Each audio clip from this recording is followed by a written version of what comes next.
tadi Bapak Camat Sarang, kemudian yang kami hormati Bapak Kepala Kemenak Kabupaten Rembang, Sugeng Rawu Bapak, dan Ibu Bapak semuanya, tamu undangan yang sudah menyempatkan waktunya hari ini, dan tidak lupa teman-teman semuanya, guru belajar se-Kabupaten Rembang. Tepuk tangan dong buat kita semuanya.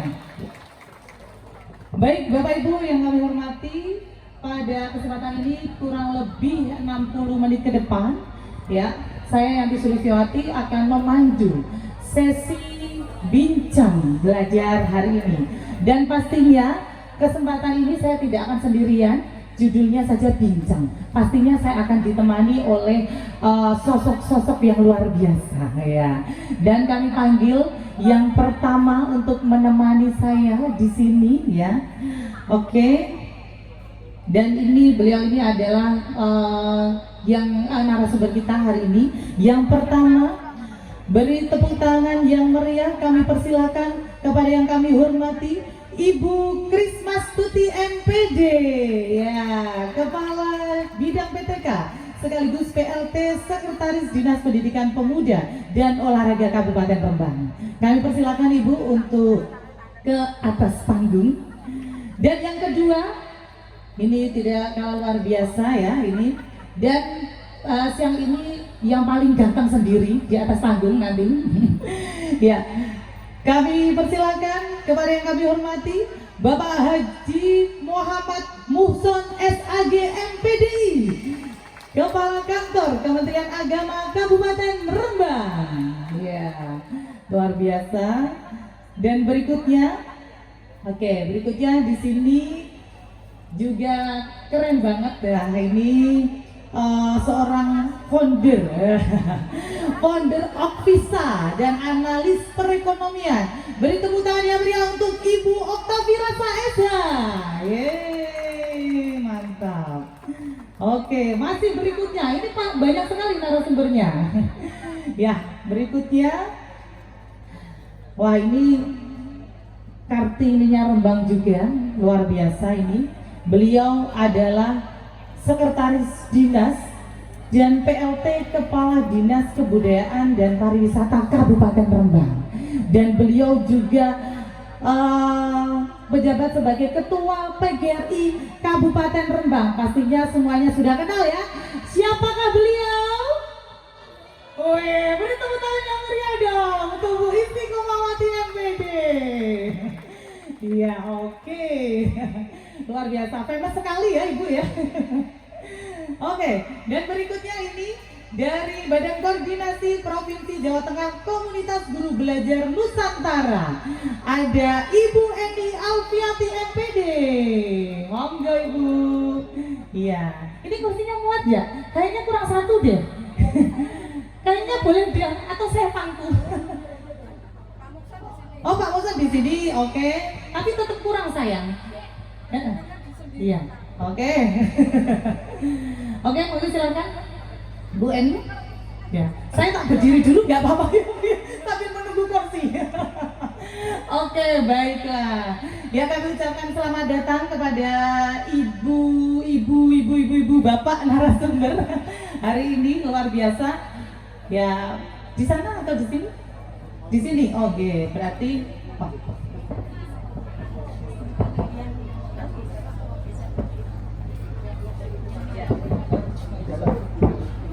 ya.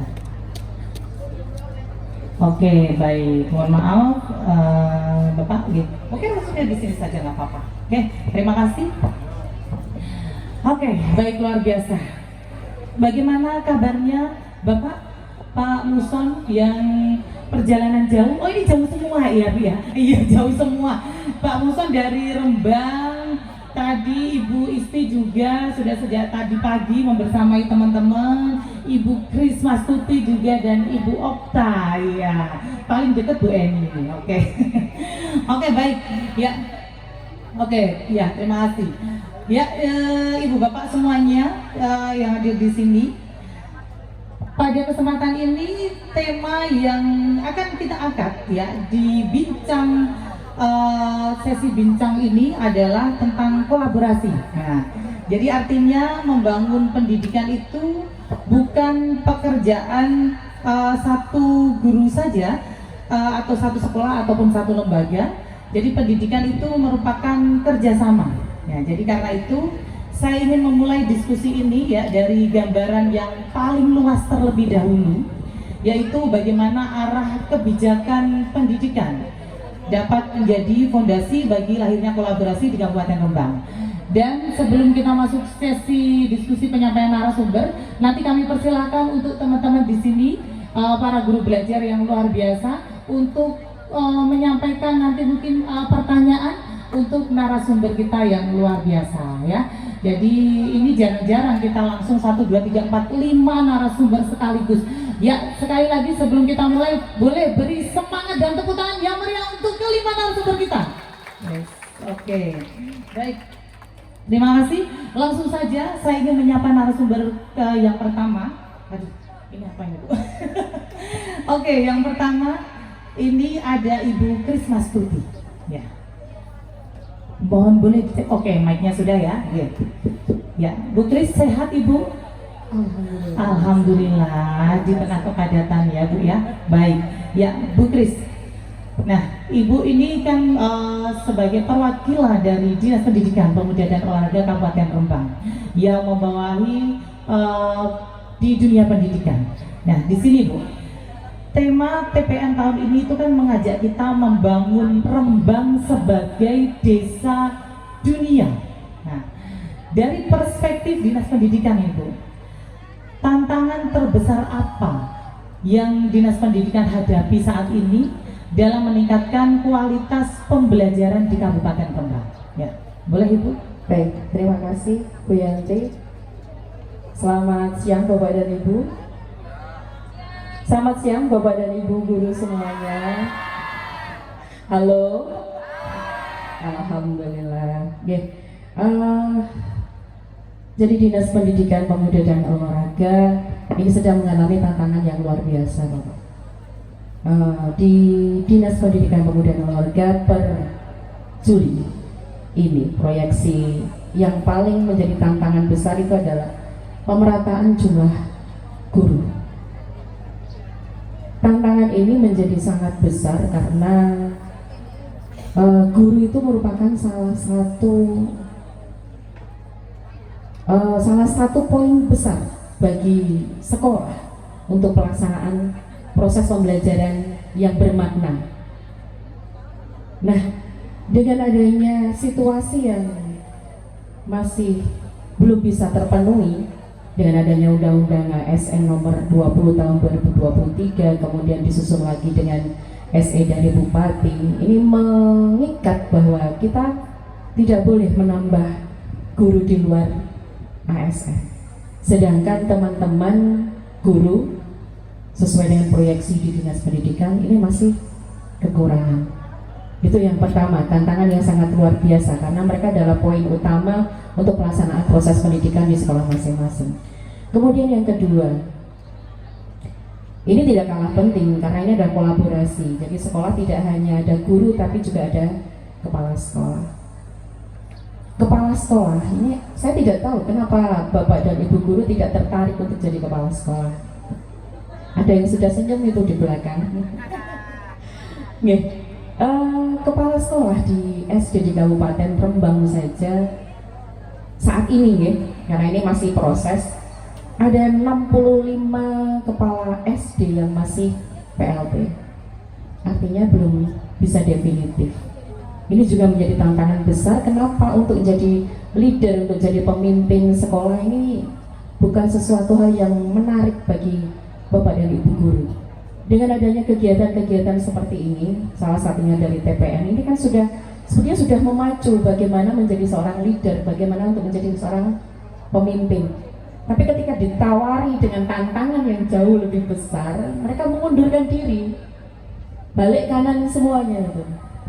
Saya kurang tahu kenapa Bapak dan Ibu guru tidak minat untuk memasuki sebuah transformasi atau sebuah perubahan untuk peningkatan kompetensi. Itu tantangan yang kedua. Kemudian tantangan selanjutnya adalah pemerataan sarana prasarana. masih ada ketimpangan-ketimpangan atau ada disparitas ya, kesenjangan antara sarana prasarana atau pendukung proses pembelajaran yang ada di sekolah. Walaupun ini sudah didukung oleh program pemerintah, terutama digitalisasi sekolah. Sekolah sudah mendapatkan bantuan IFP, laptop. Kemudian ini termasuk SMP 1 Sarang juga mendapatkan bantuan sarpas perbaikan gedung, revitalisasi.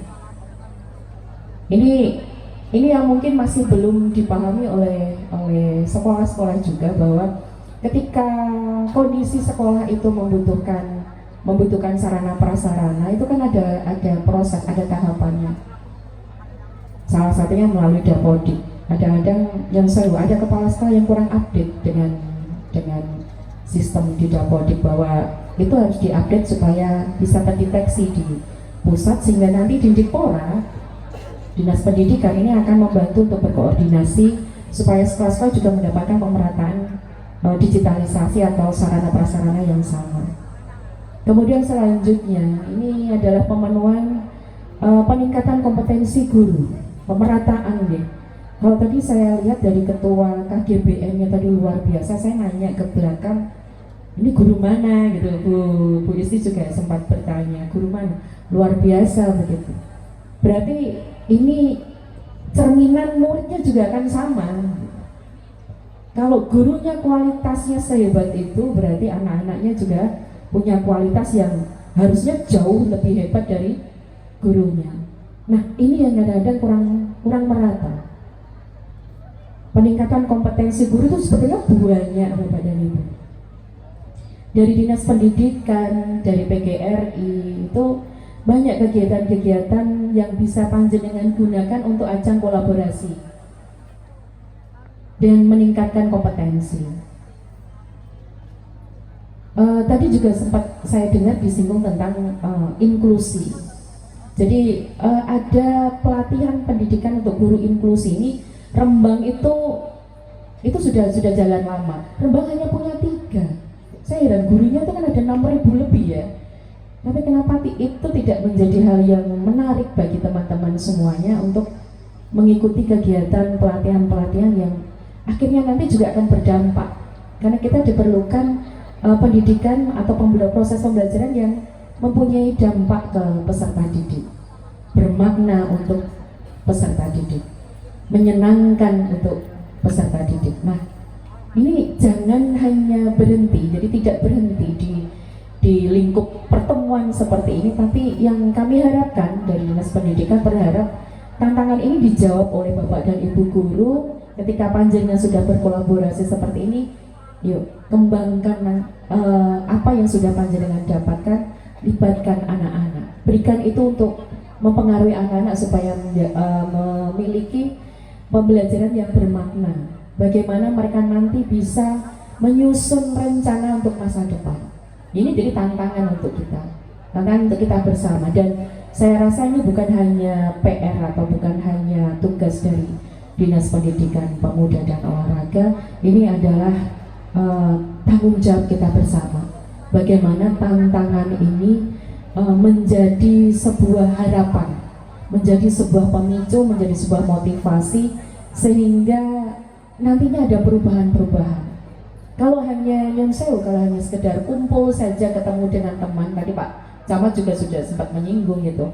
Kalau hanya sekedar bertemu dan berkumpul saja, setelah sampai ke rumah selesai, apalagi besok hari Senin sudah mulai NPLS, sudah mulai pembelajaran, ya sudah hilang semuanya. Ini berarti kegiatan yang diikuti ya tidak ada maknanya. Tapi karena ini adalah tantangan bersama, kita sama-sama membangun kolaborasi, kita sama-sama membangun sebuah sinergi, sehingga tanggung jawab ini tidak hanya dipikul oleh 1-2 orang saja, tapi menjadi tanggung jawab kita bersama. Dinas Pendidikan bekerja sama, berkolaborasi dengan mitra daerah juga, dengan BPGTK, dengan BPPMP, dengan PGRI, dengan komunitas-komunitas belajar Bapak dan Ibu guru, ada MGMP, ada KKG. Ini juga sebuah tantangan bagaimana nanti kompetensi itu bisa menyebar tidak hanya ada di satu tempat sudah untuk dirinya sendiri, tapi tidak didiseminasikan ke teman-teman yang lain. Dan sekolah yang bagus ya cuma itu saja, yang lainnya tidak berkembang, tidak itu saja, tapi pemerataan pendidikan untuk Kabupaten Rembang, begitu Mbak ya. Oke, baik. Jadi tadi kata kuncinya ada beberapa tantangan ya. Ternyata tidak sedikit ya Bu ya. Dari mulai pemerataan jumlah gurunya yang memang kita tahu sendiri di Kabupaten Rembang itu sangat kurang sekali tenaga pendidiknya. Dan apalagi itu tadi disampaikan Ibu, kita tidak bisa mengangkat guru baru ya. Jadi itu merupakan tantangan luar biasa memang. Kemudian tadi ada kekurangan kepala sekolah, ketersediaan sarpras yang mungkin kurang merata, dan peningkatan kompetensi gurunya yang kurang. Nah itu. Dan tadi pun juga sudah Ibu sampaikan sedikit jadi tindakan dari Dinas Pendidikan yaitu melakukan kolaborasi ya Bu ya, kolaborasi dengan pihak-pihak terkait, ada dari BPGTK, BPPMP untuk bisa sedikit ya mengatasi tantangan-tantangan yang dihadapi ini, luar biasa ya. Dan pastinya itu harapannya nanti berdampak ya Ibu ya, ya berdampak untuk pendidikan di Kabupaten Rembang ya. Oke, terima kasih Ibu ya. Silakan nanti teman-teman ya, ini disimpan pertanyaannya ya. Oke, terima kasih Bu Krismastuti atas tadi yang telah disampaikan. Nah, berikutnya ada narasumber kita yang paling keren di atas panggung ini, yang paling ganteng sendiri, Bapak Haji Muhammad Muson. Bapak, sehat-sehat ya Bapak ya? Alhamdulillah baik. Ya, jadi ini Bapak. Ya, jika kita itu ingin membangun desa dunia, ya, tentu kita membutuhkan generasi-generasi yang sangat luar biasa yang mampu hidup berdampingan dalam keberagaman. Ya. Menurut Bapak, nilai-nilai apa ini yang perlu ditanamkan sejak dini agar peserta didik ini tumbuh menjadi warga yang berkarakter, toleran, dan mampu bekerja sama nantinya? Ya. Monggo Bapak. Baik, terima kasih. Ya, kami muliakan para alim, para kiai, Bunyai Nadia, beserta kiai dan bunyai lain yang tidak bisa kami sebut satu persatu. Yang kami hormati, kami banggakan para narasumber dan guru-guru hebat kita. Halo, apa kabar? Pagi hari ini bisa berbagi momen dengan penjenengan. Baik. Langsung ringkas saja tadi terkait pertanyaan karakter apa yang perlu disiapkan agar bisa hidup berdampingan dengan berbagai pihak yang berbeda. Yang pertama, kita perlu sampaikan bahwa perbedaan itu sebuah keniscayaan. Kita lahir memang sudah ada di ruang dan waktu tertentu di mana perbedaan sudah menjadi sesuatu yang faktual. Kita tidak bisa memilih untuk hidup hanya bersama dengan orang-orang yang sama dengan kita, apalagi Indonesia yang terkenal dengan sangat beragam di berbagai hal. Maka mau tidak mau agar kita bisa berbagi ruang dengan nyaman dengan berbagai pihak yang berbeda, baik itu keyakinan, suku, macam-macam lah dengan kita butuh untuk menanamkan karakter moderat dalam pemahaman anak-anak kita.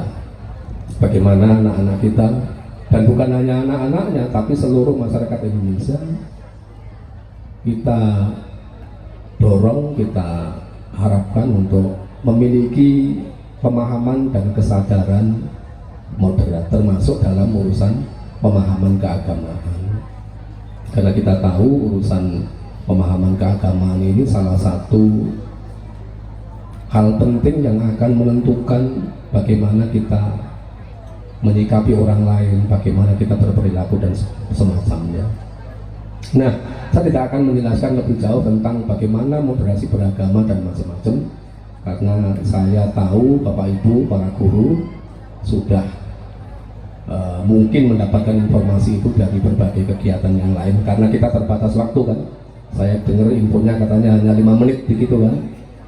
Maka menurut saya kata kuncinya sebelum kita berbicara tentang persoalan yang lain di dunia pendidikan kita, hari ini problem tadi sudah disebut banyak oleh Bu Kris, maka saya ingin melengkapi satu lagi yang juga menjadi problem besar kita, yakni rendahnya literasi masyarakat kita, termasuk di jajaran pendidikan kita. Bahwa kalau bicara buta huruf, misalnya angka buta huruf kita udah rendah, udah banyak yang melek huruf. Tapi melek huruf itu tidak otomatis kemudian budaya bacanya bagus. Kalau saya tanya pada Bapak Ibu guru, panjenengan dalam 1 tahun itu membaca berapa buku? Nun sewu ya, bukan buku tabungan atau buku tahlil ya. Kalau itu kan udah kebiasaan kita lah, nggak perlu dibahas itu. Buku-buku barangkali yang tidak harus berkait dengan profesi penjenengan. Buku apa saja. Nah, saya pernah nanyakan itu ke beberapa guru kami, itu jawabannya juga memprihatinkan. Tingkat baca kita, jangankan siswa, guru saja itu tidak membahagiakan, tidak menggembirakan kita. Tingkat konsumsi beli buku misalnya. Dulu TPG itu kan niat mulianya salah satunya untuk peningkatan kompetensi. Peningkatan kompetensi itu salah satunya tentu meningkatkan akses bacaan kita. Salah satu cara meningkatkan akses bacaan ya beli buku. Nah, persoalannya teman-teman yang hari ini menerima TPG, setiap bulan kan menerima TPG itu. Apakah setiap bulan kita membeli buku?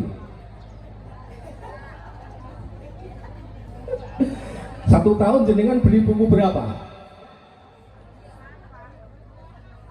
1, 2, 3. Nah, kita tidak tahu. Tetapi berdasarkan survei-survei, data-data yang sempat kami pelajari, memang tingkat literasi, budaya literasi kita memang sangat-sangat memprihatinkan. Padahal hari ini kita kalau bicara tentang kewargaan desa dunia ini, salah satu yang kita siapkan sebenarnya adalah kemampuan literasi yang baik, minat baca yang bagus, budaya baca yang bagus, itu yang pertama. Kalau sudah budaya bacanya bagus, tentu kita perhatikan yang dibaca apa.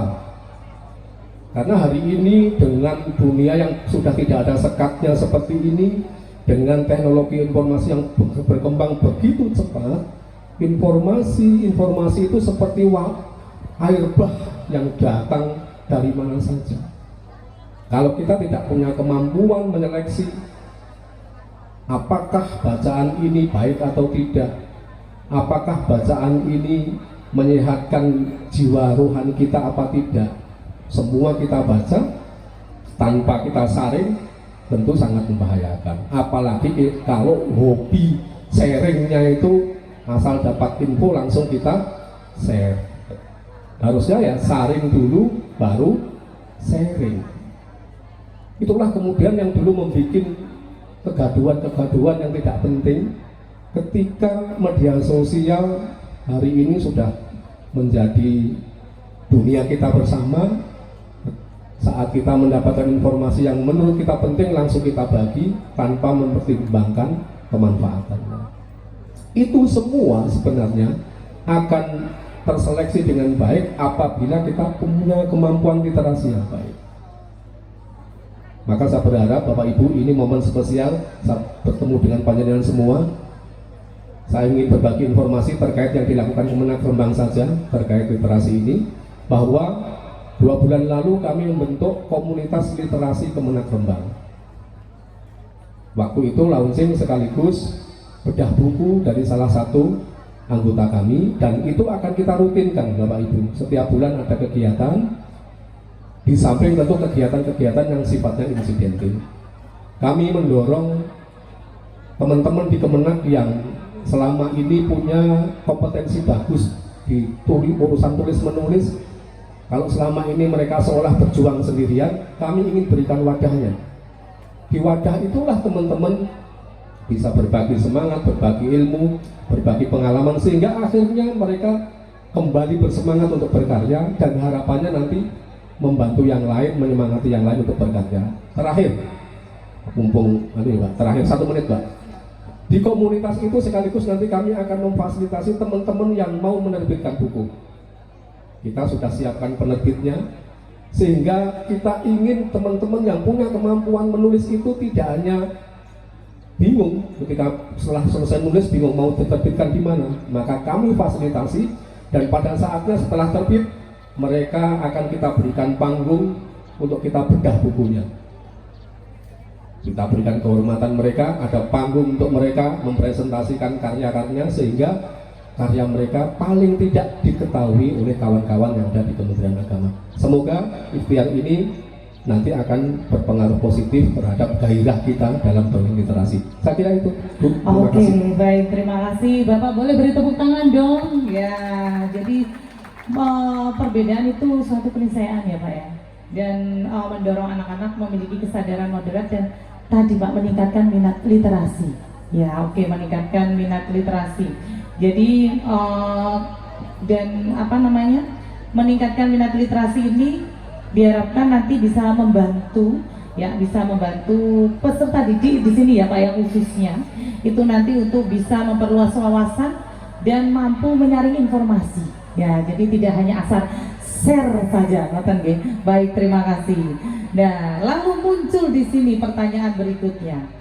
Bagaimana ini karakter tadi itu yang disampaikan itu dapat menjadi bekal menghadapi dunia kerja ya, dan perubahan ekonomi yang semakin cepat pastinya.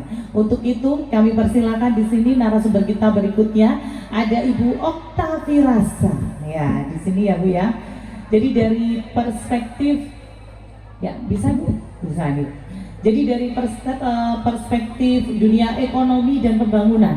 Nah, siap deh.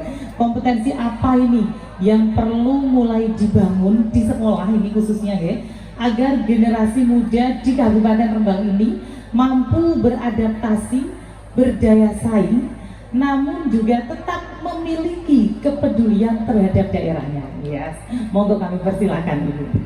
Baik, terima kasih Mbak Yanti atas pertanyaannya, dan mohon izin para narasumber yang kami hormati, Bapak Ibu yang ada di depan kami, mohon izin menjawab. Jadi hari ini kompleks sekali di dunia pendidikan. Jadi sejak dini tidak hanya pintar secara akademis, tetapi sejak dini kita harus sudah beri pengetahuan untuk anak didik kita bagaimana cara untuk meningkatkan sumber daya manusia dirinya sendiri, dengan banyak sekali sekarang di sekolah-sekolah yang memberikan 1 hari dalam 1 minggu pendidikan entrepreneur. Jadi ada, kalau di salah satu tidak bisa kami sebutkan sekolahnya, tapi ada di salah satu sekolah dasar Islam, yayasan di salah satu Kabupaten Rembang, di setiap 1 hari dalam 1 minggu mengadakan berjualan. Artinya itu mendidik anak kita untuk menyiapkan dirinya tidak hanya cerdas secara akademis, tetapi harus cerdas secara soft skill, artinya membekali dirinya untuk bagaimana menghadapi dunia yang semakin luar biasa ini, dan mampu untuk membuat dia lebih aware terhadap perubahan dunia hari ini. Artinya untuk menjadi atau belajar berdagang sejak dini, membekali dirinya atas kreativitas diri, itu sangat penting untuk membekali diri hari ini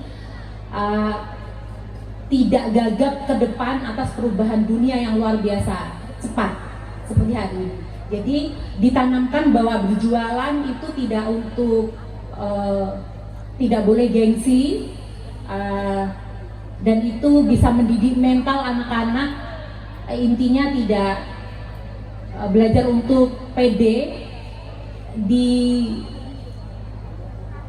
pendidikan ekstrakurikuler untuk menanam untuk entrepreneur kecil gitu ya. Itu juga ada public speakingnya di situ, bagaimana kita berkomunikasi dengan dengan orang lain.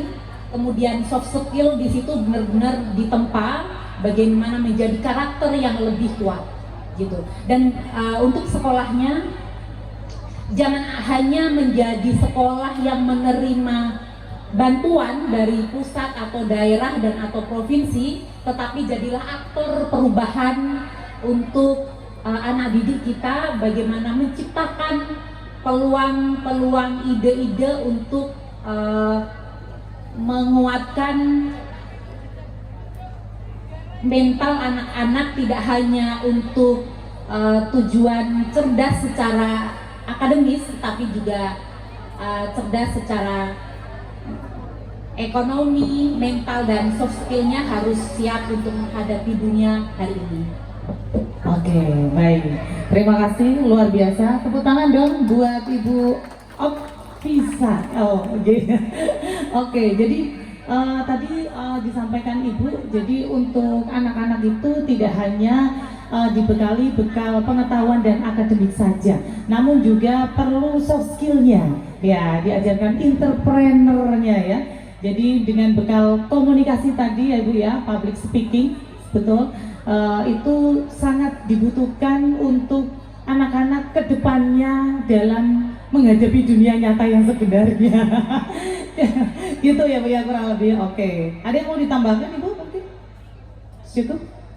Cukup nanti Penanya ya? Oh siap, baik, terima kasih ya. Baik, sangat menarik ya. Jadi pendidikan ini tidak hanya cukup dibekali dengan pengetahuan, tapi juga harus dengan keterampilan untuk anak didik kita. Dan semua itu pastinya sangat tergantung dari sosok seorang guru. Nah, di sini ada ibu kita ya. Ibu kita, Ibu Istiqomawati, ya, beliau sebagai gurunya, ibu guru, apa ini Bu ya? Mak guru ya, benar-benar, ya. Jadi mak gurunya Kabupaten Rembang, Ibu Istiqomawati ini. Jadi dari perspektif organisasi profesi, ya, di sini guru itu adalah ujung tombak perubahan. Dan menurut Ibu ini, dukungan seperti apa yang dibutuhkan oleh seorang guru agar nantinya mampu menghadirkan pembelajaran yang relevan dengan kehidupan masyarakat sekaligus menumbuhkan semangat kolaborasi pada peserta didik. Monggo Ibu.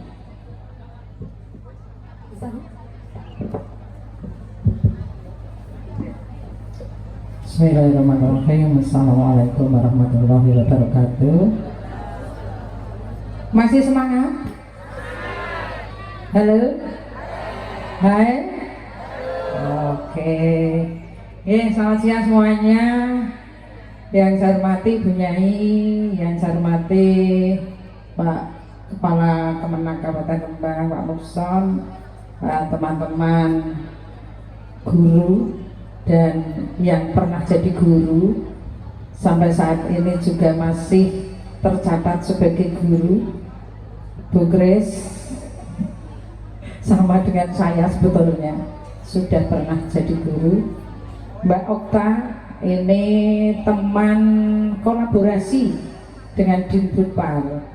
Kemudian teman-teman dari TPN, saya tidak bisa menyebut satu persatu.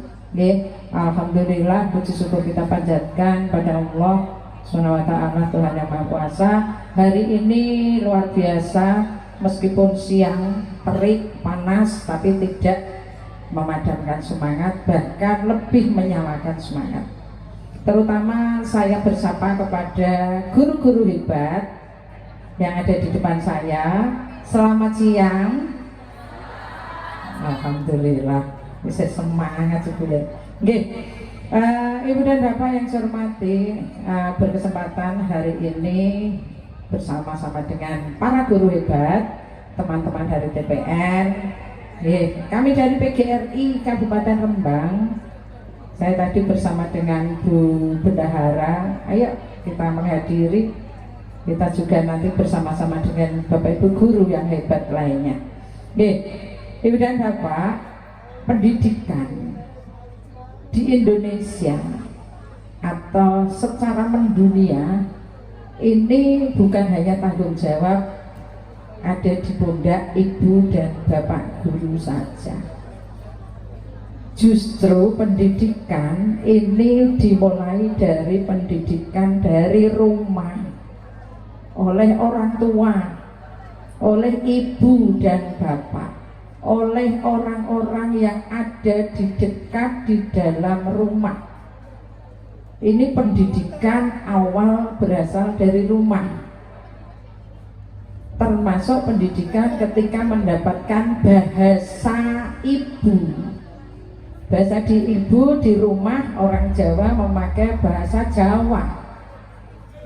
Meskipun sekarang orang Jawa bahasa ibunya adalah bahasa Indonesia, betul ya?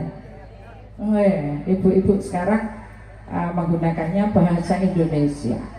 Salah Bu? Tidak. Tapi tetap harus diimbangi dengan bahasa Jawa, bahasa kebanggaan kita. Karena bahasa Jawa itu syarat dengan nilai karakter. Gradasinya pun ada. Bapak dahar, kulo nedo. Ada gradasinya, ada tingkatannya. Jadi kalau berbicara masalah karakter ya dari rumah.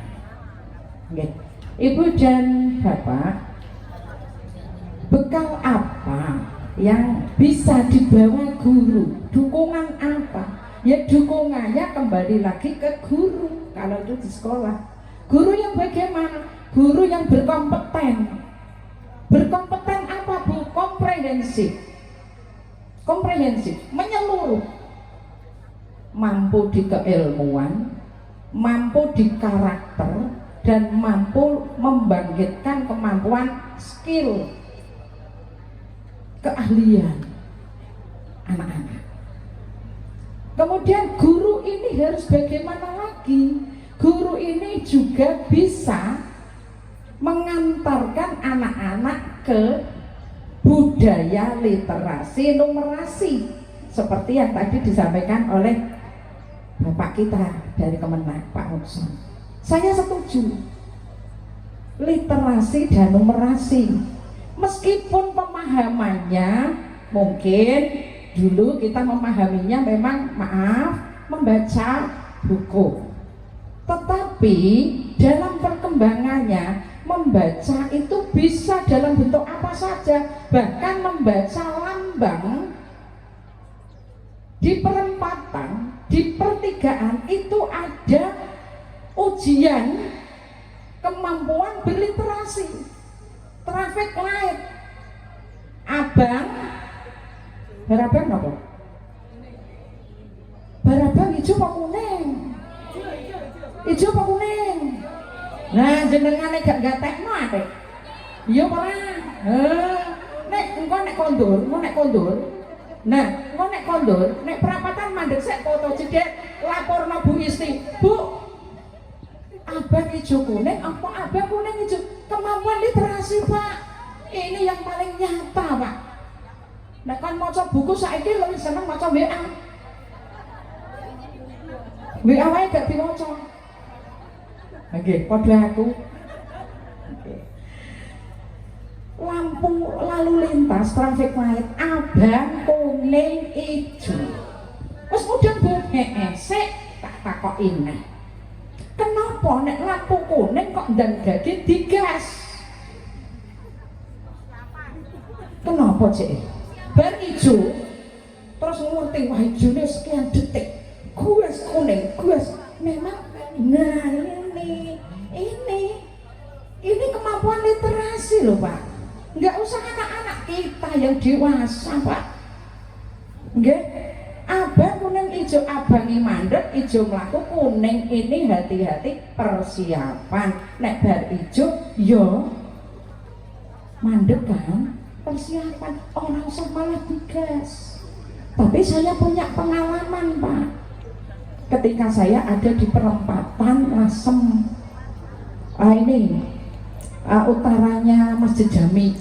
Nah, karena lampu merah saya mandek Pak. Tapi ketika mandek saya diminta, sebagian orang, ada 2 orang kira-kira gini, Bu, mumpung sepi Bu, ndak gage mlaku. Dan saya taat aturan dan paham literasi, mandek kan, aku digoblok-goblok Pak. Goblok ibu, mumpung sepi gak gelem mlaku. Nah, aku yang guyu dong. Iya Del, kasih Del ya ngenteni ijo. Saya kan dalam hati saya begitu. Oke. Kemudian ini lagi contoh yang sering saya sampaikan kepada ibu bapak guru.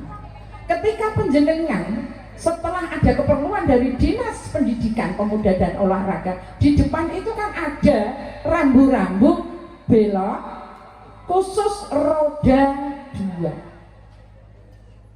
Tapi saya kadang-kadang sengaja Pak, ketika saya masih di Dinas Pendidikan, saya sengaja aku metu karo ngetoke mobil iki kok menggok iki lho, duwe mobil gak duwe kemampuan literasi. Saya gitu. Karena apa? Karena untuk putar ini haluannya kan pendek, nggak aman untuk kendaraan lain. Nah, untuk kendaraanmu dewe gak apa-apa ya Allah, soalnya kayak gak ngerti literasi. Hanya khusus roda 2. Ini literasi dan numerasi.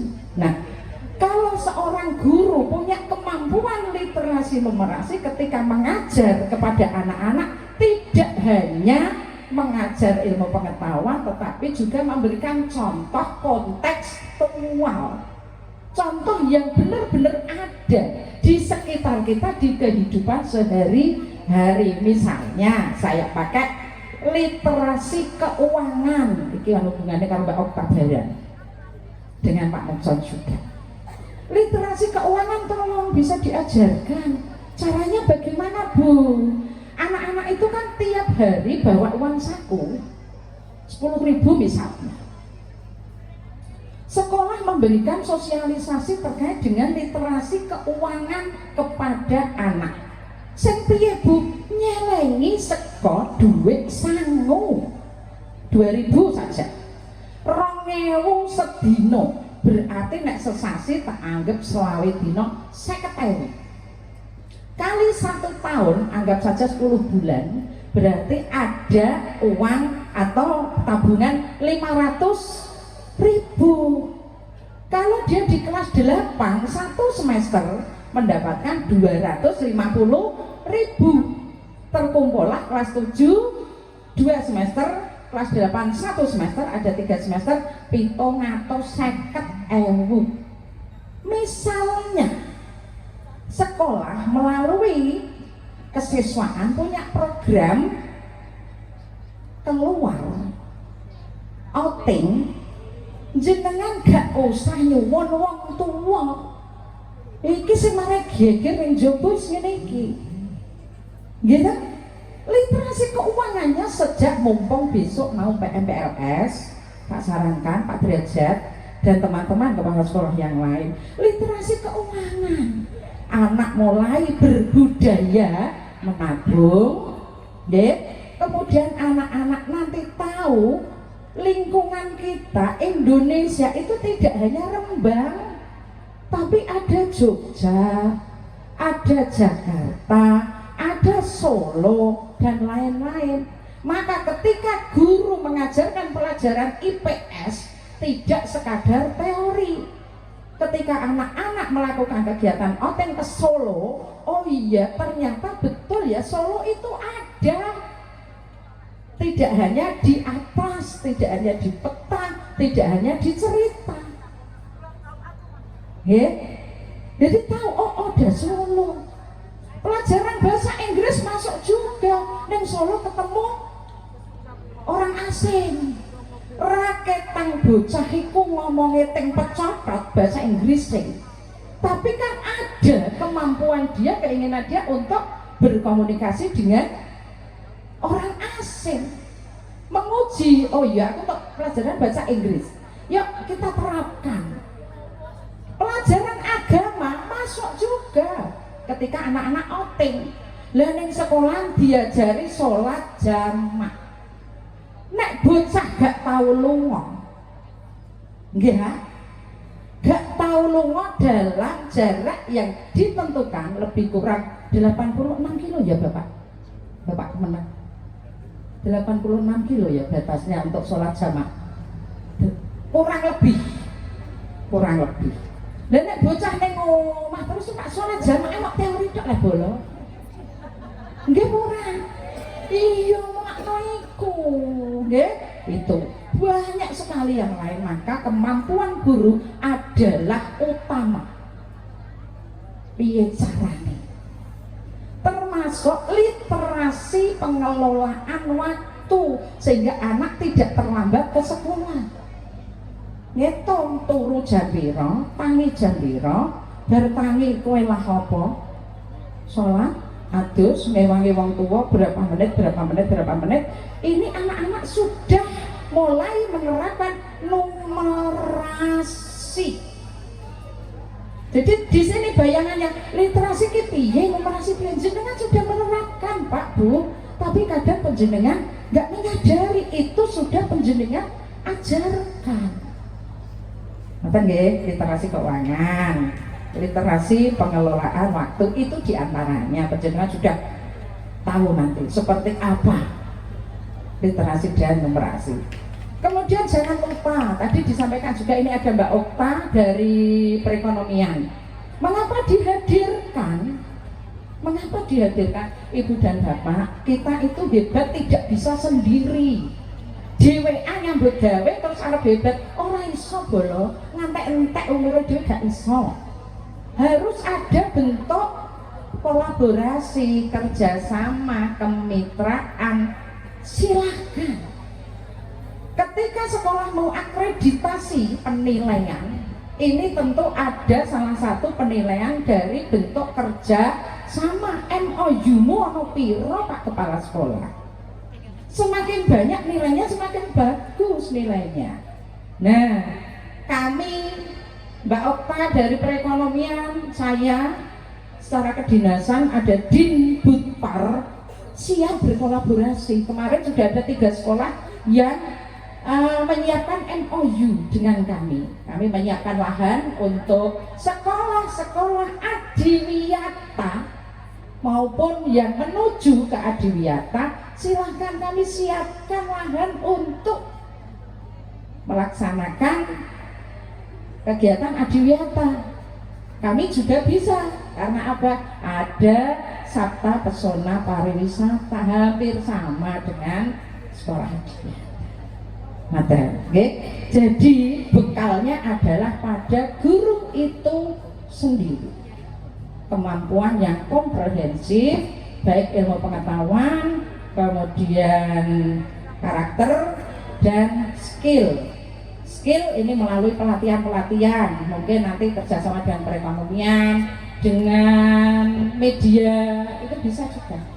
Jadi kemampuan public speaking yang tadi sudah dicangkeng juga.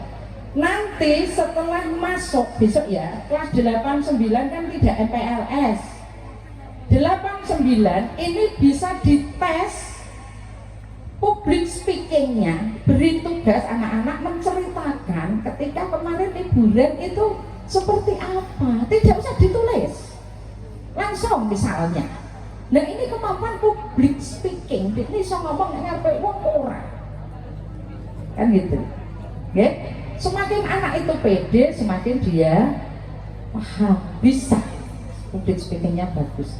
Maka ketika ada anak bertanya, gurunya nggak boleh marah. Alah bocah kok takok aja. Akhirnya anak-anak nggak mau tanya. Jenengan pegel dewe, siapa yang mau tanya? Gak ada yang tanya. Karena ketika dia tanya sudah dimarahi guru. Lah teman rumah lo ora tokak takok aja, nah ini dia. Jangan dimarahi. Ya, itu. Lebih kurang seperti itu Mbak Yanti. Oke, luar biasa, tepuk tangan dong untuk Ibu Istiqomawati. Mantap. Jadi kualitas guru itu menjadi faktor utama ya Ibu ya. Faktor utama dalam menghadirkan pembelajaran yang relevan dengan kehidupan masyarakat. Dan guru itu diharapkan memiliki kompetensi yang komprehensif, menyeluruh ya. Oke. Dan tadi juga soft skill tadi ya Ibu ya disinggung lagi. Dan pastinya juga memiliki kemampuan literasi numerasi. Ya, itu ya, literasi numerasi ini. Oke, Bu, jadi kalau seperti ini saya kalau lihat traffic light jadi ingat apa namanya tadi yang disampaikan Bu Isti ya. Iya Bu, kemarin juga pernah disampaikan saat di PGRI ya Bu ya. Iya tuh apa namanya gambaran traffic light-nya gitu loh, literasi numerasinya. Jadi saya selalu ingat itu Bu, luar biasa. Oke baik, nah ini selanjutnya masih ada satu lagi narasumber kita ya. Jadi kita akan beralih kepada narasumber berikutnya untuk membahas bagaimana ini peran komunitas belajar ya untuk menjadi wadah bagi para pendidik untuk saling berbagi pengalaman. Nah di sini ada Ibu Eni ya, Bu Eni. Oke, waduh, ya dari komunitas guru belajar. Nah, komunitas guru belajar ini kan selama ini dikenal sebagai ruang belajar dari guru, oleh guru, dan untuk guru. Nah, okay. Jadi praktik baik apa atau inovasi apa ini yang sudah komunitas atau mitra lakukan yang bisa menjadi inspirasi bagi sekolah-sekolah di daerah khususnya di Kabupaten Rembang ini? Boleh Bu? Ya, terima kasih untuk Ibu Yanti. Sebelumnya mohon maaf untuk atasan-atasan saya semua yang ada di sini karena memang saya juga tapi di sini mohon maaf Ibu Sektin, Ibu Isti, Bapak Musan, di samping saya orang dinas, saya juga orang Kemenak. Mohon maaf juga kepada Bapak Korwil, Mama Nadia, mohon izin mohon maaf juga kepada kepala sekolah saya, mohon izin semua. Saya di sini berbicara sebagai perwakilan dari komunitas guru belajar Nusantara, di mana di komunitas guru belajar Nusantara itu percaya bahwa perubahan pendidikan tidak harus selalu lahir dari program yang besar, tapi ada kalanya perubahan yang kecil dari inovasi yang diciptakan oleh guru, dari mereka belajar, berbagi, dan berinovasi, menemukan tantangan dan menemukan solusi di kelasnya masing-masing, itu bisa memberikan dampak yang luar biasa.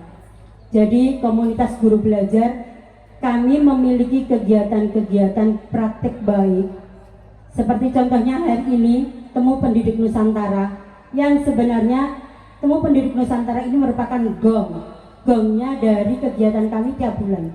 Kami ada tiap bulan pertemuan yang namanya Temu Pendidik Daerah. Di dalamnya hampir sama semua, berbagi praktik baik, di mana kita memberi ruang guru untuk saling belajar, saling berkolaborasi. Apabila seorang guru diberi ruang untuk mempunyai teman, berkolaborasi, berbagi, belajar, mereka akan merasa tidak sendiri, mempunyai teman belajar, mempunyai teman curhat.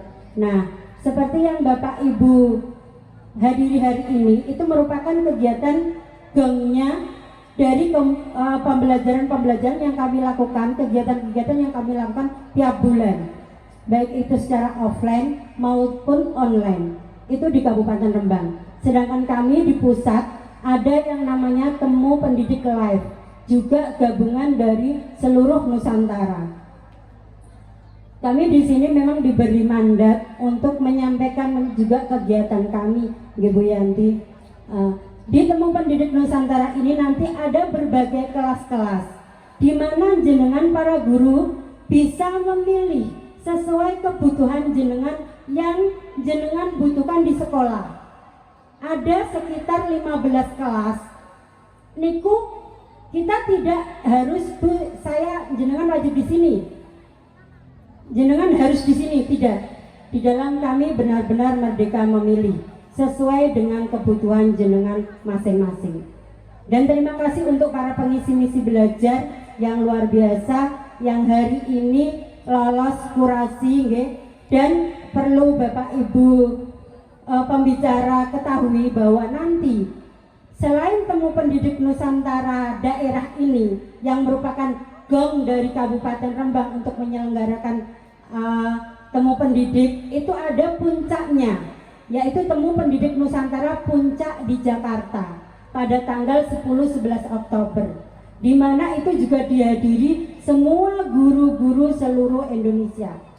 Dan Bapak Ibu yang nantinya terdaftar sebagai narasumber hari ini, itu kan juga merupakan mereka yang sudah dinyatakan lolos kurasi oleh pusat. Nanti ketika mereka dari pusat itu memandang praktik baik yang dilakukan itu layak untuk dibagikan seluruh Nusantara, insya Allah nanti akan mendapatkan email atau WA untuk lolos menjadi pembicara pada temu puncak di Jakarta. Jadi untuk dibagikan tidak hanya di Kabupaten Rembang, tapi di seluruh Nusantara. Seperti tahun kemarin saya juga di kelasnya itu ada dari Aceh, Dompu, NKRing, seperti itu. Jadi nanti Bapak Ibu guru akan mengetahui kelas-kelas yang jenengan butuhkan, dan di situ masuk. Kami juga mohon kepada para narasumber nanti untuk bersedia mungkin memberi semangat para guru untuk mengikuti kelas-kelas. Dan juga yang terakhir kalinya ada cerdas cermat guru, di mana di situ cerdas cermat guru bukan hanya kita kompetisi, bukan, tapi di dalamnya kita akan diberi refleksi untuk mengukur sampai di mana kompetensi kita. Ketika kita sudah bisa mengukur kompetensi kita, kita akan tahu apa yang kita butuhkan, apa yang kekuatan dari kita dan kelemahan dari kita. Jadi kami harapkan komunitas kami juga mendapatkan dukungan dan juga bisa berkolaborasi dengan yang lain. Oke, terima kasih Bu Yani. Oke, terima kasih, tepuk tangan dong untuk narasumber kita ya. Jadi perubahan besar itu dalam dunia pendidikan tidak selalu harus diawali dengan langkah yang besar juga ya, tetapi dapat dimulai dari perubahan kecil yang dilakukan secara konsisten. Dan ketika guru diberikan kesempatan untuk saling berbagi pengalaman, berdiskusi, berkolaborasi, maka akan tercipta budaya belajar yang positif. Oke, baik ya. Sekali lagi tepuk tangan untuk kelima narasumber kita. Ya, mantap. Oke. Ya, Ibu Bapak, teman-teman semuanya, guru belajar yang luar biasa. Kita masuk ke sesi diskusi. Ya, kita telah mendengarkan berbagai perspektif ya, pandangan dari beberapa narasumber kita, dari kelima narasumber kita. Dan saya yakin banyak sekali gagasan yang mungkin saja ya memantik pertanyaan dari teman-teman semuanya. Ya, boleh untuk nanti raise hand-nya yang mau bertanya dengan kelima narasumber, boleh disampaikan nama dan instansinya. Oke, silakan. Oke, ada di belakang. Minta tolong. Ya, ada dua. Oke, minta tolong untuk mic-nya.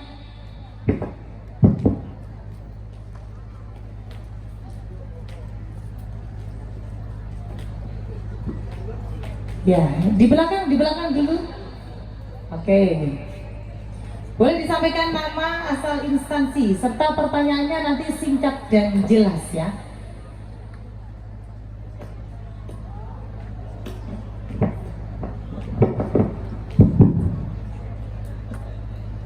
Boleh berdiri.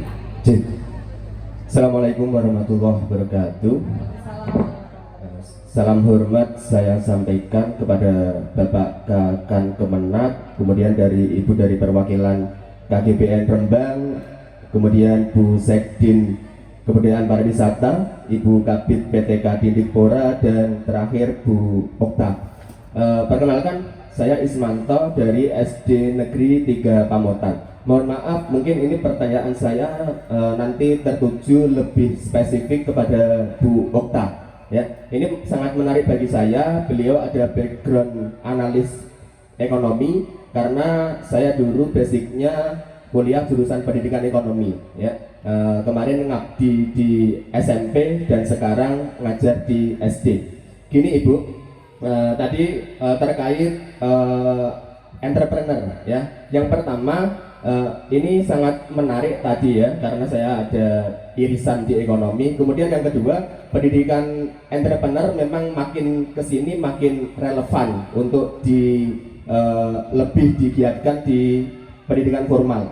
Karena mungkin kalaupun tidak jumlah lowongan kerja tidak berkurang, mungkin di sisi lain kompetitor pencari kerja makin hari makin bertambah banyak. Kemudian Ibu, dari kami pendidik ini ada semacam kekhawatiran ya, karena ada kecenderungan ya. Saya bilang kecenderungan karena sudah pasti tidak mutlak dan tidak bisa digeneralisir. Jadi di murid atau siswa itu ada kecenderungan mereka yang punya jiwa entrepreneur bagus itu rata-rata ya, terkadang mereka dari sisi akademiknya kurang ya. Ini mungkin Bu Isti dan Bu Kris sudah perso karena dulu sempat menjadi kepala SMP Negeri 2 Lasem. Bahkan di sana itu hal yang biasa, siswa sana itu ketika libur sekolah mereka ikut bantu bapaknya nyopir ya.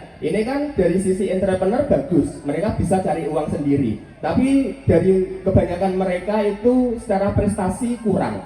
Kemudian ini juga didukung banyak tren di media sosial yang berbunyi kurang lebih seperti ini.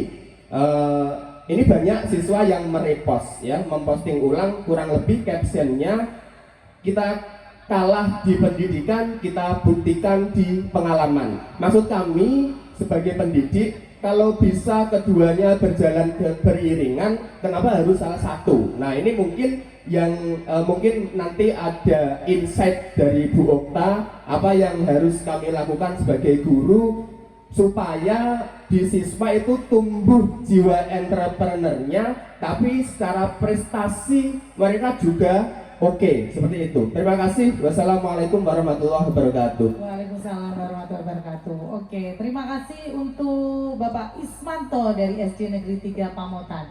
Mau langsung dijawab atau penanya berikutnya dulu itu?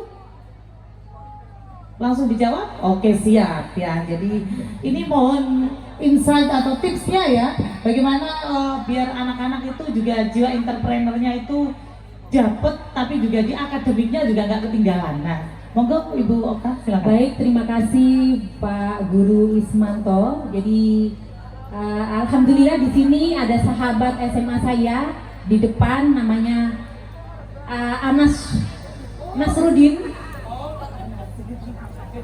Itu teman kami SMA IPA ya Om. Kami di IPA, artinya begini, waktu SMA juga kalau ada akademis insya Allah tidak kalah juga gitu. Maksud saya sekarang Bapak Ibu Guru mohon untuk bagaimana menanamkan sejak dini, sejak SD, memberikan bekal ilmu untuk entrepreneur itu, artinya di situ nanti juga ada bagaimana menimbang secara jujur. Kita kan berjualan, ada timbangan, nah belajar jujur di situ. Kemudian ya artinya menempa karakter untuk lebih berkarakter anak-anak didik kita. Itu pertama. Kedua, bagaimana ibu silakan beli. Bapak kan kalau jualan di sekolah ada bapak ibu wali murid. Kita belajar untuk menawarkan bagaimana bicara dengan orang lain, melatih public speaking kita. Itu soft skill. Jadi hari ini tidak matematika harus nilainya 100, fisika, kimia, tidak hanya cukup itu, tetapi hari ini yang bisa, nah menurut data kami yang cukup memberikan tangga prestasi itu tidak hanya pintar secara akademis, tetapi siswa-siswi yang mempunyai soft skill. Maksudnya begini, dikasih tugas Bapak Ibu Guru ketika kurang paham, maka itu akan siswa itu banyak bertanya. Jadi ketika kembali seperti Bu Isti ngendikan tadi, kalau banyak siswa-siswi kita banyak tanya, saya pun dulu kalau ketika matematika kurang paham, saya akan terus bertanya dengan guru saya begitu. Walaupun mungkin banyak teman siswa yang tanya terus ya, kalau kita belum paham ya harus minta dipahamkan guru gitu. Tetapi ada satu sisi yang memang harus kita kembangkan dalam diri kita, bagaimana terkait keterampilan juga. Jadi hari ini Bapak Ibu guru, saya tadi duduk di sini melihat ibu guru semua sempat sekian detik mengirim Fatihah untuk guru-guru TK, SD, madrasah, SMP, SMA dan guru kuliah kami mengirim doa, karena hari ini saya duduk di depan panjenengan semua mohon izin atas didikan beliau, dan hari ini yang bisa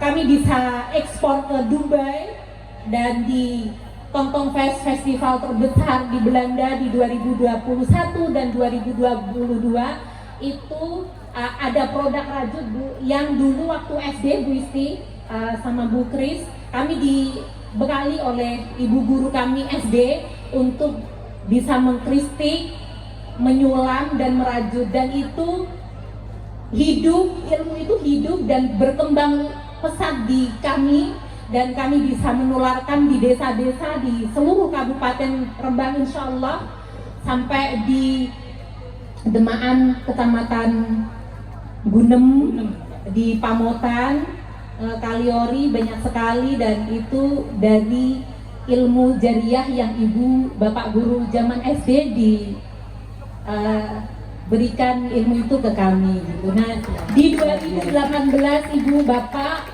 kami bisa di World Juicy City Korea di bawah oleh mahasiswa UGM yang sempat magang di kami, untuk ditampilkan di sana itu produk rajutan kami. Nah kemudian di 2021 dan di 2022 itu sudah pengembangan ekoprint yang sekali lagi kolaborasi, banyak link, banyak jaringan. Itulah apa kelebihan ketika siswa-siswi kita punya kelebihan public speaking, sehingga bisa komunikasi lebih baik dengan orang lain, kemudian punya jaringan, punya link. Hari ini ketika kita pintar sendiri tidak akan bisa lari berkembang, kita butuh orang lain, kita butuh jaringan yang hidup, kita butuh kolaborasi, sehingga itu bisa memberikan perubahan. Tanpa kolaborasi hari ini mustahil untuk bisa bergerak lebih cepat. Gitu. Dan untuk Bapak Ibu guru, titip untuk bagaimana panjenengan semua menjadi aktor perubahan, memiliki ide-ide brilian untuk bagaimana anak-anak ini harus kita tempa mentalnya hari ini untuk berlaku jujur, berkarakter dengan cara salah satunya adalah entrepreneur yang bisa dilaksanakan dalam 1 minggu 1 hari. Di situ bisa nanti kelihatan anak-anak mengasah kreativitas. Itu bisa makanan yang dijual atau kerajinan yang dijual, dari situ nanti kita bisa melihat anak-anak ini punya potensi. Selain pintar secara akademis, juga harus bisa pintar soft skill-nya harus. Oke, mantap. Ya, tepuk tangan dong untuk tanggapan yang disampaikan. Ada tambahan, Ibu? Iya, monggo. Terima kasih Pak Ismanto. Bu Isti ini guru SMP 2 Lasem yang bermigri ke SD.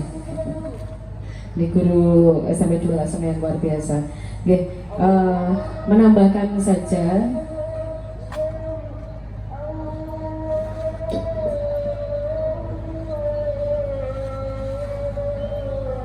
baik, sebentar ya Bapak, kita dengarkan kuratan azan zuhur terlebih dahulu.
Baik Ibu, boleh.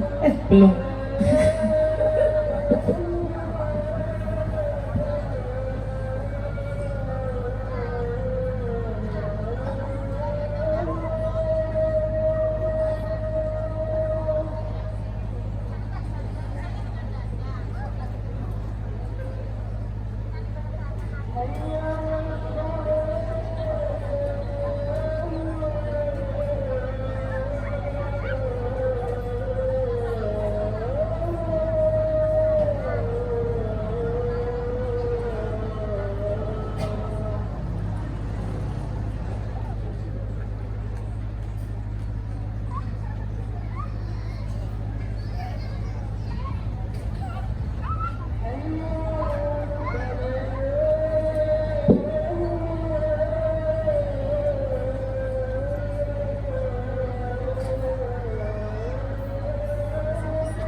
Ibu. Terima kasih Bapak dan Ibu.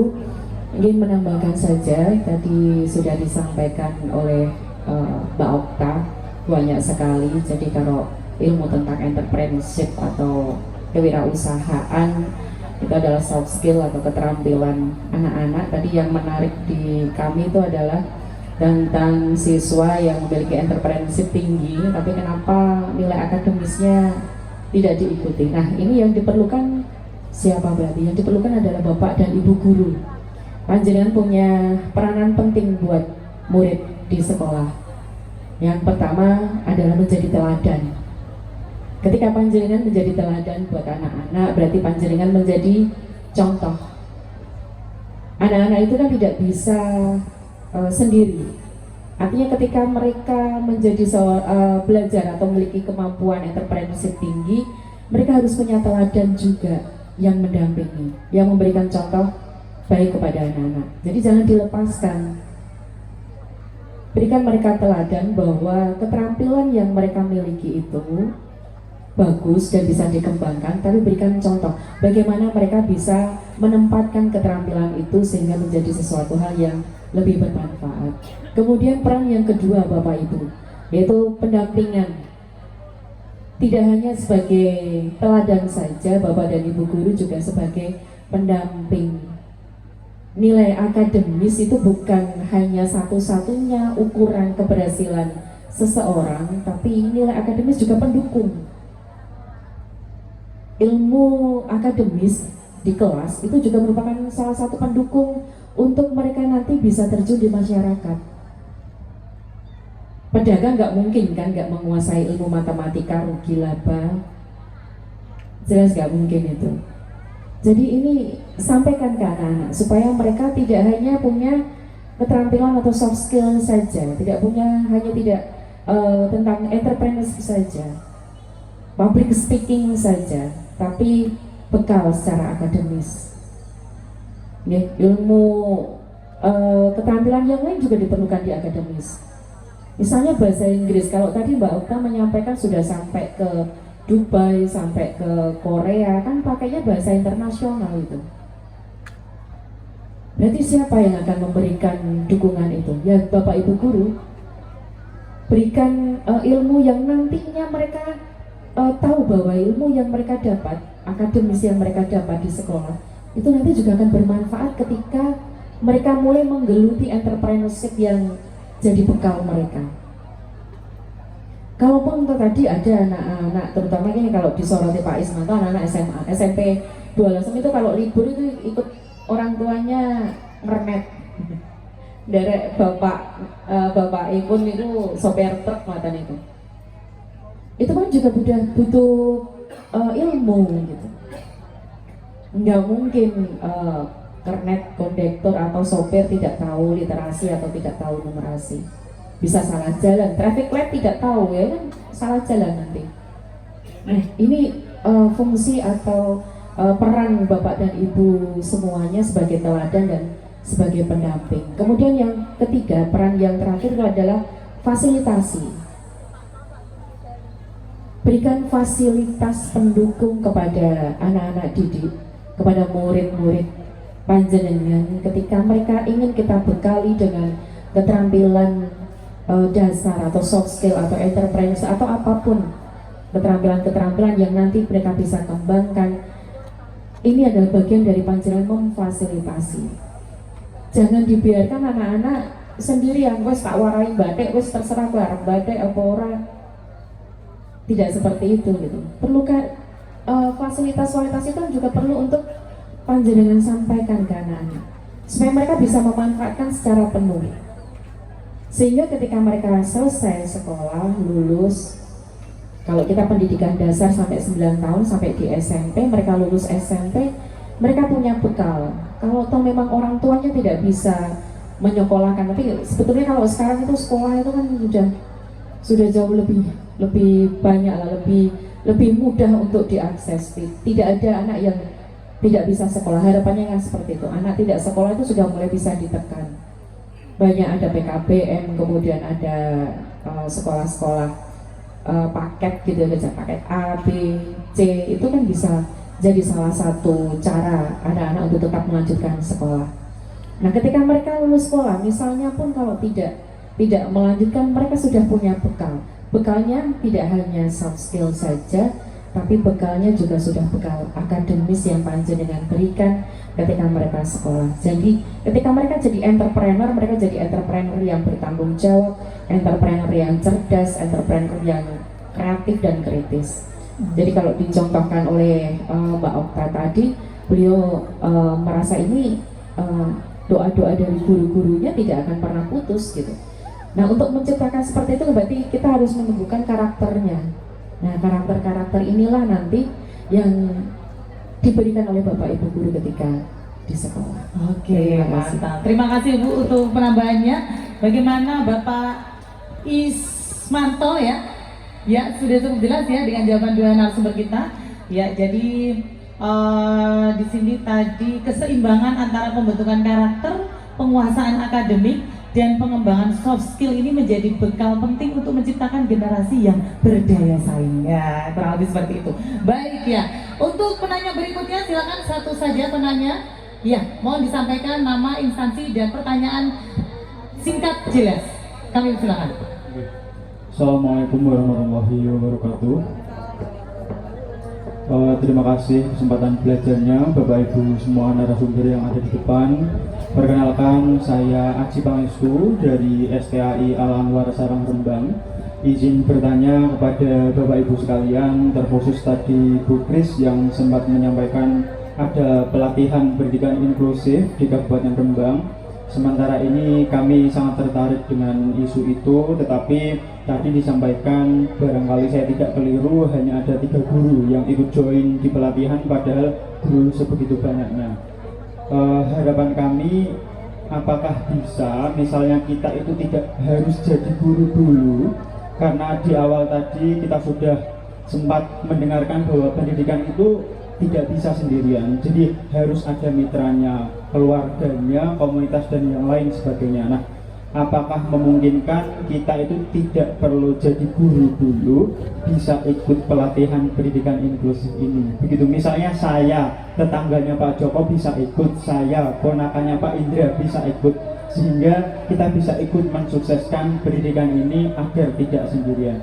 Cukup itu, terima kasih. Wassalamualaikum warahmatullahi wabarakatuh. Waalaikumsalam warahmatullahi wabarakatuh. Terima kasih atas pertanyaan dari Bapak atau Mas Aji Pangestu dari STI Al Anwar. Boleh Ibu bisa langsung ditanggapi? Bisa nggak? Tidak harus jadi guru dulu. Nah, untuk seperti itu. Iya, sebenarnya semuanya kalau pendidikan dan pelatihan itu kan semuanya bisa untuk mendapatkan itu, tapi kita sekarang konteksnya adalah di pendidikan di sekolah. Jadi artinya ketika panjenengan ingin menjadi guru pendamping sekolah inklusi, berarti targetnya adalah sekolah, berarti panjenengan harus jadi guru dulu untuk bisa memberikan ilmu panjenengan setelah mendapatkan pelatihan itu ke anak-anak atau ke sekolah inklusi. Nah, di Kabupaten Rembang ini kan punya mitra daerah, punya program-program juga yang turun dari mitra daerah. Mitra daerah itu unit pelaksana teknis dari kementerian. Ini semuanya kalau Bapak dan Ibu guru ini sudah ada di Dapodik, semuanya punya SIM PKB. Punya SIM PKB betul? Punya Pak? Enggak deh, kayaknya enggak pernah dibuka kok. punya hanya 1-2 orang yang ngakses SIM PKB itu saja kalau mau PPG, ya kan? Atau cek info GTK itu kan ngecek kapan TPG-nya cair, ya? Tidak diupdate ada apa di SIM PKB, ada pelatihan apa di SIM PKB. Dan pelatihan itu Bapak dan Ibu turunnya di sana, gitu. Jadi Bapak Ibu guru yang aktif mengakses di SIM PKB yang dipilih harus guru Pak. Kalau belum guru tidak bisa akses di SIM PKB, itu pun juga harus guru yang aktif, berarti sudah masuk ke Dapodik karena ada akun khusus untuk akun SIM PKB. Nah, di sana ada itu untuk pelatihan guru inklusi, dan ini Rembang sudah punya calon guru inklusi tingkat mahir. Dalam waktu dekat teman-teman ini akan praktek. Jadi ada 2 guru SD, salah satu gurunya Bu Dina ini ikut, ya Bu Dina ya. Terus kemudian 1 guru SMP 1 Pamotan kalau tidak salah. Kemudian satunya saya lupa guru SD mana. Ini hanya 3 orang itu nanti yang akan praktek. Padahal itu program diberikan oleh kementerian karena itu program prioritas. Itu sudah lama sekali dan mungkin teman-teman tidak mengakses atau kurang tertarik, saya kurang tahu. Padahal sebetulnya ini sangat bermanfaat sekali. Karena saya yakin kalau sekolah inklusi itu kan bukan terus terima anak yang saya berkebutuhan khusus, tidak. Semua sekolah itu adalah sekolah inklusi. Panjenengan memerlukan keterampilan khusus untuk bisa mendampingi anak-anak yang khusus sehingga tujuan pembelajarannya, tujuan pendidikannya nanti akan bisa tercapai. Begitu. Jadi, ngoten nggih Pak, kalau tinggal lihat konteksnya dulu, mau diberikan ke siapa. Kalau mungkin di kelompok masyarakat mungkin kalau ada ya, saya kurang paham. Kalau di kelompok masyarakat ada mungkin bisa. Tapi pendidikan dan pelatihannya itu di mana? Itu yang di luar ranah dinas pendidikan. Mungkin di dinas sosial atau di Bupar nggak mungkin ada ya? Oh bisa, mungkin ada di dinas-dinas yang lain. Tapi kalau di dinas pendidikan, skupnya mungkin lebih ke sekolah atau di kelompok-kelompok belajar, begitu. Baik, terima kasih. Mungkin ada tambahan, Ibu Isti? Ada tambahan? Sedikit mungkin Ibu? Sedikit saja, sawan. Jadi anak-anak kita itu bukan terlahir sebagai anak yang sempurna. Ada kelebihan dan kekurangan, baik di akademik maupun akademik dan non akademik. Tapi dua-duanya harus jalan. Akademik tetap diikuti, karena kalau tidak diikuti, anak ini kedepannya mencari pekerjaan juga susah karena butuh ijazah. Sedangkan anak-anak yang hanya punya ijazah tapi tidak punya skill, ini juga akan disalib ya, dibalap oleh anak-anak yang punya ijazah dan punya soft skill. Tugas guru adalah mampu membaca kemampuan anak-anak untuk selanjutnya diberikan pelajaran, pendampingan, pembinaan, dan lain-lain. Jadi tetap kita kuncinya adalah memfasilitasi semua, itu yang namanya inklusif, memfasilitasi semua. Jadi inklusi itu tidak hanya anak-anak ABK, tetapi anak-anak yang agak rewel dalam belajar ini juga butuh pendampingan guru yang punya kompetensi di bidang BK, di bidang BK. Itu saja. Jadi monggo bareng-bareng, karena semua sekolah adalah sekolah inklusi, semua anak harus terfasilitasi. Mata Mbak ya. Terima kasih Ibu untuk tambahan jawabannya. Boleh beri tepuk tangan dong? Ya, jadi tugas guru mampu membaca potensi dan mengembangkan potensi yang dimiliki anak-anaknya. Dan tadi jika ingin mengikuti pelatihan inklusi ya harus jadi guru dulu, karena memang ini sasarannya adalah murid. Ya, jadi biar agar bisa langsung diterapkan, harapannya seperti itu. Baik, Ibu Bapak semuanya, sebelum kita tutup sesi bincang kita, mohon berkenan untuk narasumber bisa memberikan closing statement-nya, ya sedikit saja untuk mengakhiri ya sesi kita. Monggo, monggo Pak Musom. Terima kasih. Saya kira saya dapat tugas berat ini untuk bikin closing statement. Sejatinya segala persoalan itu solusinya adalah ilmu. Begitu kan? Urusan dunia pengen beres ya dengan ilmu, urusan akhirat pengen beres ya dengan ilmu. Kata kunci bicara tentang ilmu ya bagaimana membangun rasa cinta kepada ilmu. Rasa cinta kepada ilmu itu ya kata kuncinya memperkuat budaya literasi. Dan kami mengajak, bahkan menantang untuk para guru, baik yang ada di Kementerian Agama maupun yang ada di Kementerian Pendidikan, mari kita bersegera untuk memperkuat budaya kita terkait dengan literasi numerasi. Dan kami tantang siapa yang punya karya untuk diterbitkan, salah satu solusinya mungkin bisa bekerja